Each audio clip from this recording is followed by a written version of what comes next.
Hey, what's going on, everybody? I'm just checking in after last night's full moon in Pisces.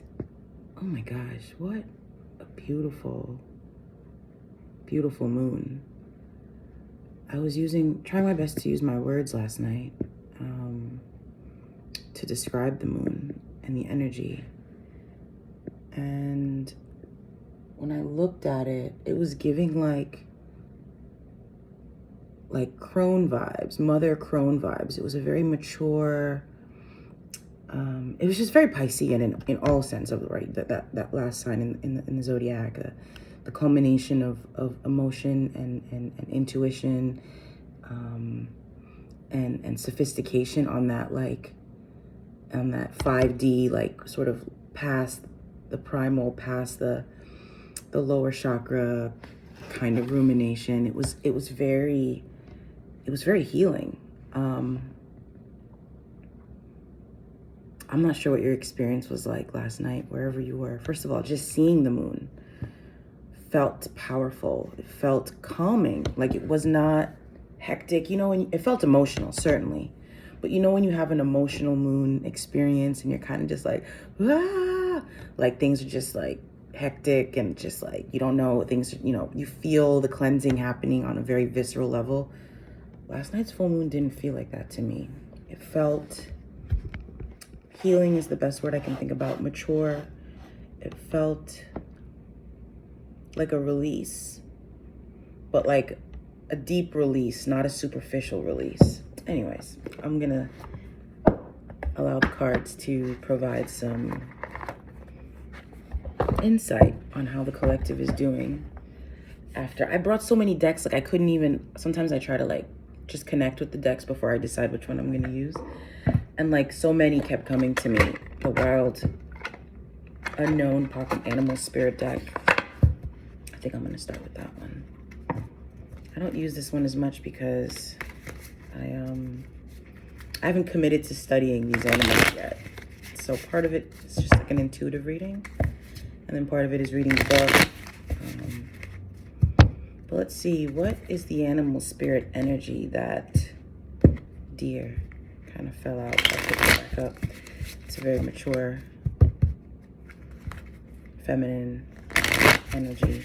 What is the energy that the collective is carrying with them or taking into this new moon cycle, or this portion of the moon cycle as we start to wane down towards the new moon?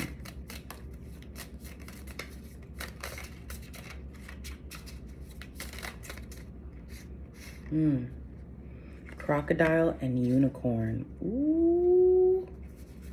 Ooh. Okay, I'm gonna read crocodile. Right off the bat, I'm getting that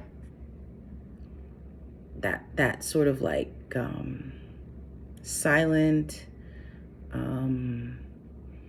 feeling everything, but not necessarily acting on everything. Very aware, like third eye open, even though this is not a third eye card. But I think this is a third eye card. Again, I'm not too up to date with the meanings of this. I'm going to read in a second. But just intuitively speaking, I'm feeling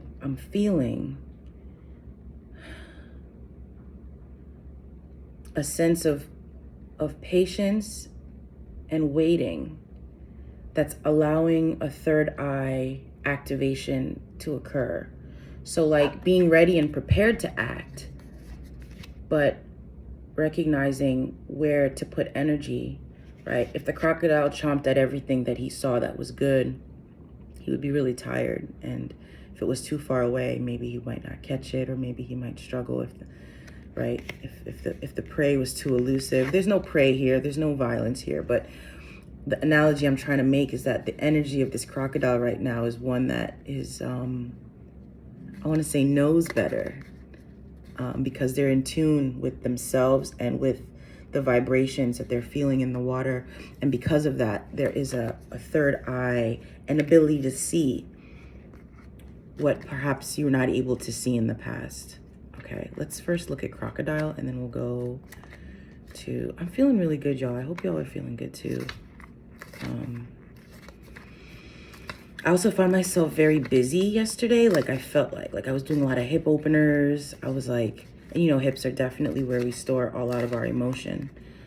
I was just moving a lot and ruminating a lot, crocodile. Resting, submerging, collecting energy, cooling off. Boom. That's the vibe that I've been trying to describe. The crocodile reminds us to step back from the external world and turn inwards. Now is not the time for decisions, actions, or discussion. The crocodile's mantra is wait. This doesn't mean lying around hoping life's challenges will disappear. The crocodile is much smarter than that. It means intentionally withdrawing, gathering in our awareness, observing and building energy. Fill up the vital reserves so that your next move comes from a place of wisdom and power. When in balance, the crocodile is wise, patient, a silent powerhouse. When out of balance, feels stuck, lashes out. To bring into balance, rest. Makarasana pose. Makarasana pose is crocodile pose. And basically in yoga, you put your hands on top of each other like this. You lay on your stomach and your legs are like straight behind you. And you can rest your forehead on your arms, your forearms. And then after you do that for a little bit, make sure you switch the forearm. So like try that, and then you're sort of pressing, onto the floor, not actively pressing, you're resting, but you're sort of getting the sensation of the grounding of the earth on your belly and through your hands. And you're just there resting. Unicorn, a spirit card that's signified here. And this is water card, definitely in line with the energy of the moon from last night. Okay, unicorn. Reconnecting to higher wisdom or divinity. It is difficult to see, hear, or think of a unicorn without immediately questioning if it's real. Did they ever exist? Perhaps long, long ago. The mind answers, maybe, or it could be, or no way.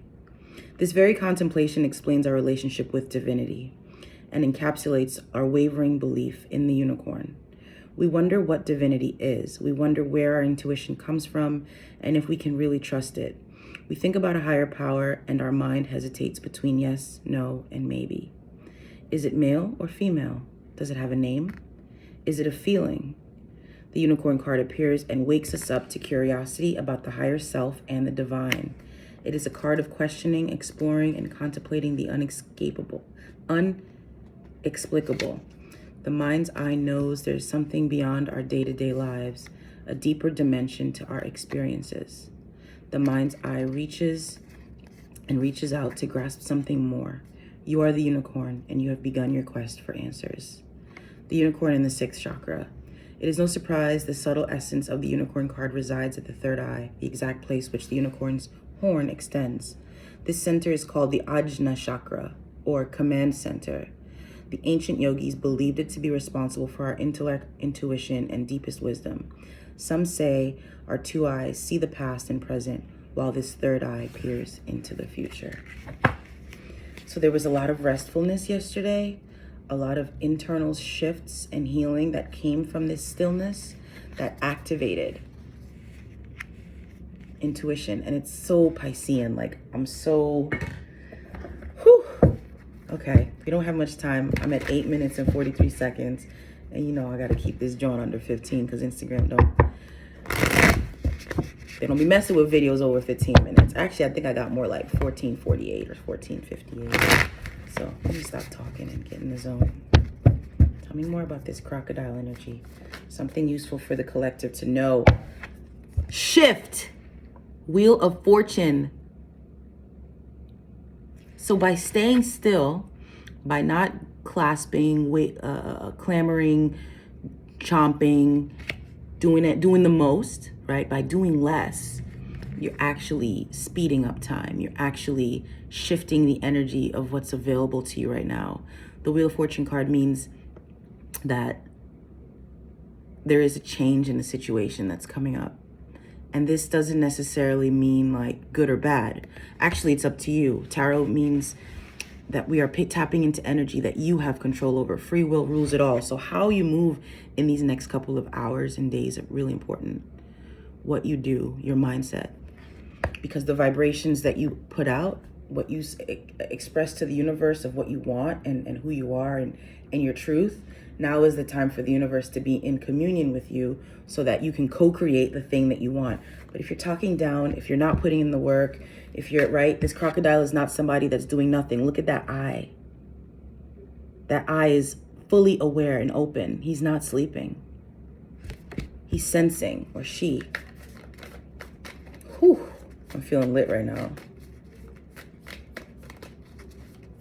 And we're still in this energy, right? If you have time to rest and be like the crocodile, sit in Makrasana pose for a little bit.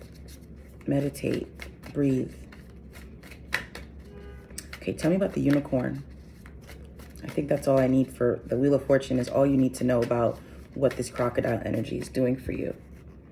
7 of Wands and the Magician in reverse. Can I get one more?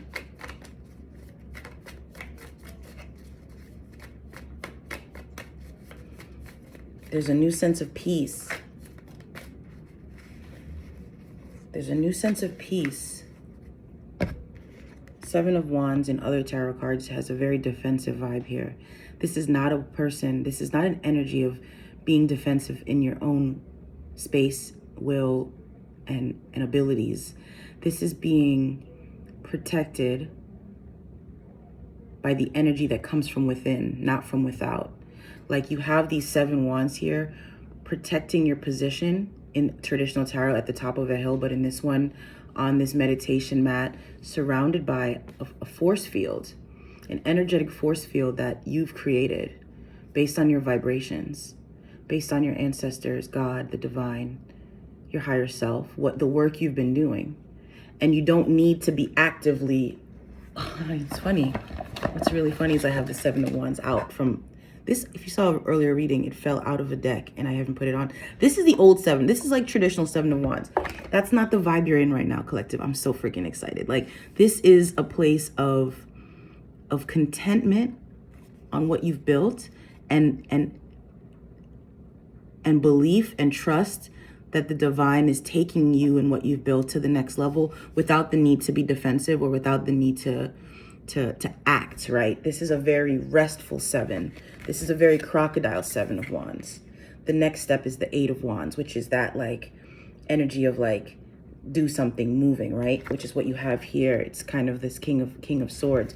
But the Magician in reverse, this is typically my card of like somebody that's overthinking so much and trying to be controlling based on their powers of